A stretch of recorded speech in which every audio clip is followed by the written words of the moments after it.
Hi everybody, my name is Sarah, Pearls of Wisdom and Food, and this is Monday, March, where are we? Oh, 28th. And so I hope it's not a messy Monday. I hope that you had a good weekend, and a long one maybe, and that you enjoyed everything that you were supposed to do, and that you don't have a true confession for me today. I hope that all of the goodies that you indulged in were tracked, planned, measured. What else can I say? So I will say that yesterday the meals I cooked had so many delicious spices in them. Usually I do tried and true sort of things, and then pop in something new into the rotation just to see how it works. But yesterday, I had a wonderful, peaceful day of being in the kitchen. And I had no noise, and I could just get into what I was cooking. And I find, and I guess maybe I'm like one of those grandmothers of old, that I see the recipe and I see it as the outline and I do other things to it. And so what was going on was I made this Thai curry organic chicken soup. So that was the initial basis. And so I got the Thai curry sauce at Trader Joe's.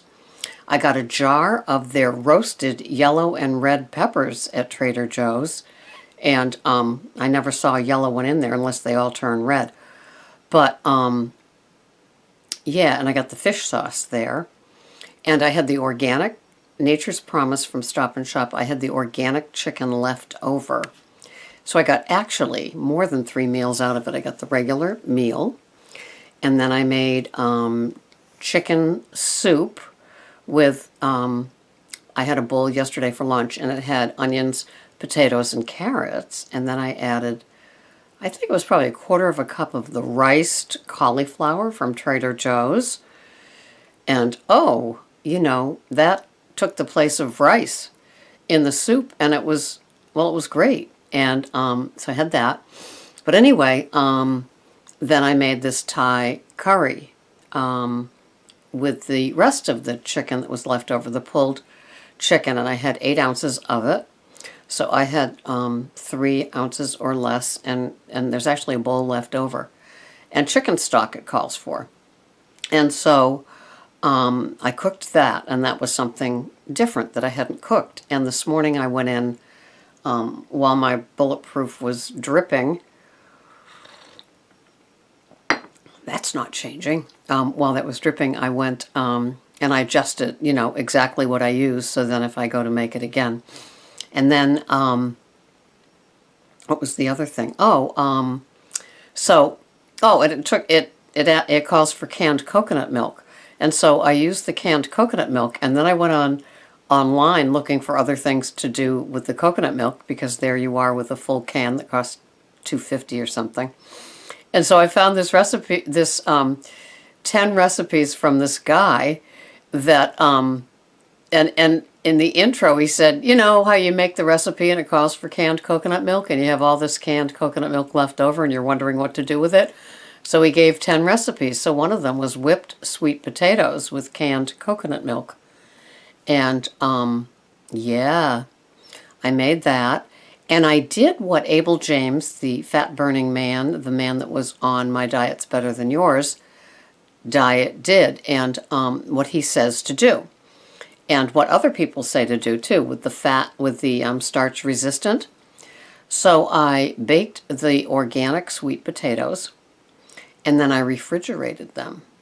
And I guess that knocks off half of the carbs when you do that. And they become resistant starch. Worked for me. So then I pulled them out and peeled them and then put them back in the fridge. So when it came time to do the whipping of the potatoes and such, I heated up the ingredients, which were butter, coconut milk, cinnamon, Not sure what else. I think it's very simple, just those things. And melted them on top of the stove, and next time I would just do it in the microwave.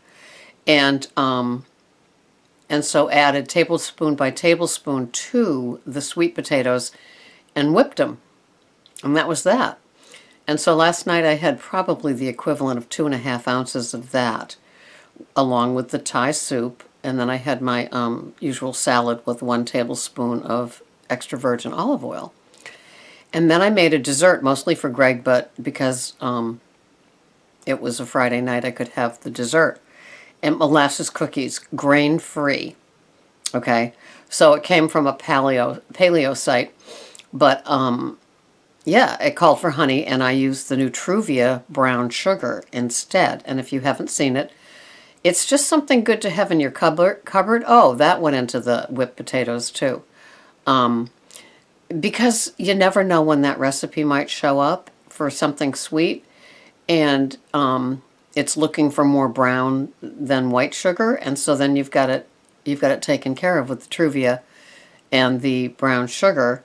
And it's like Truvia. It's like the blend of the white Truvia with the sugar.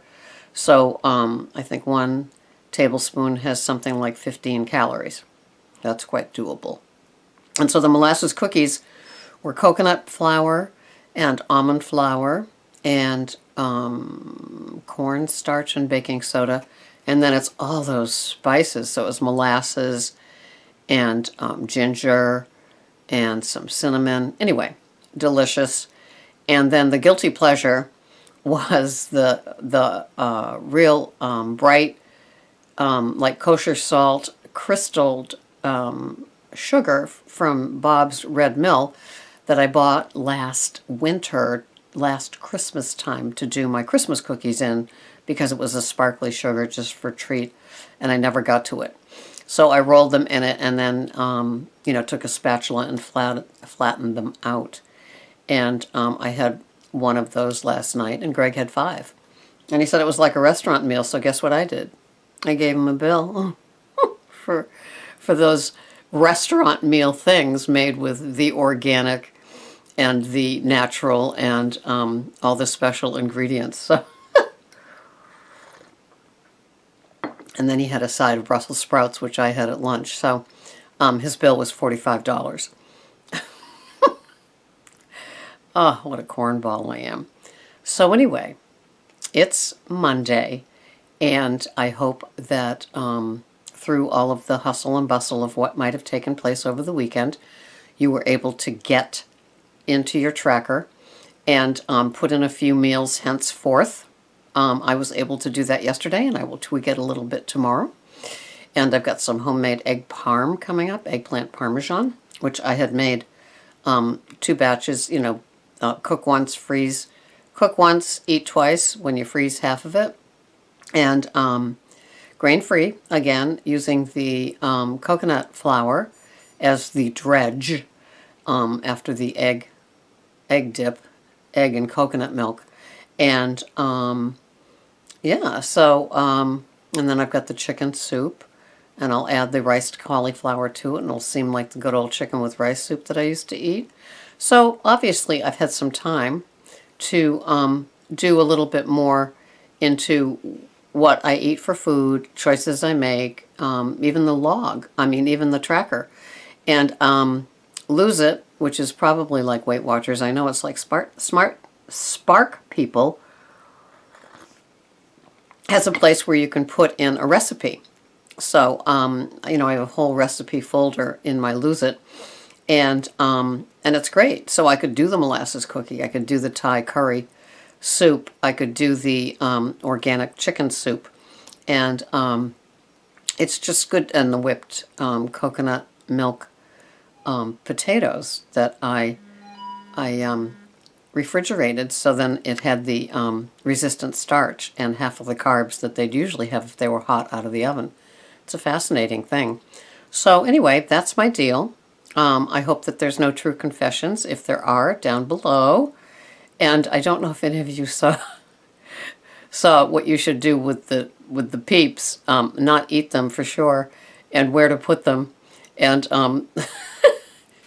one of them had them for like a laptop screen or a Kindle screen or something, where, you know, they were the surface behind it, so it was angled so you could read it.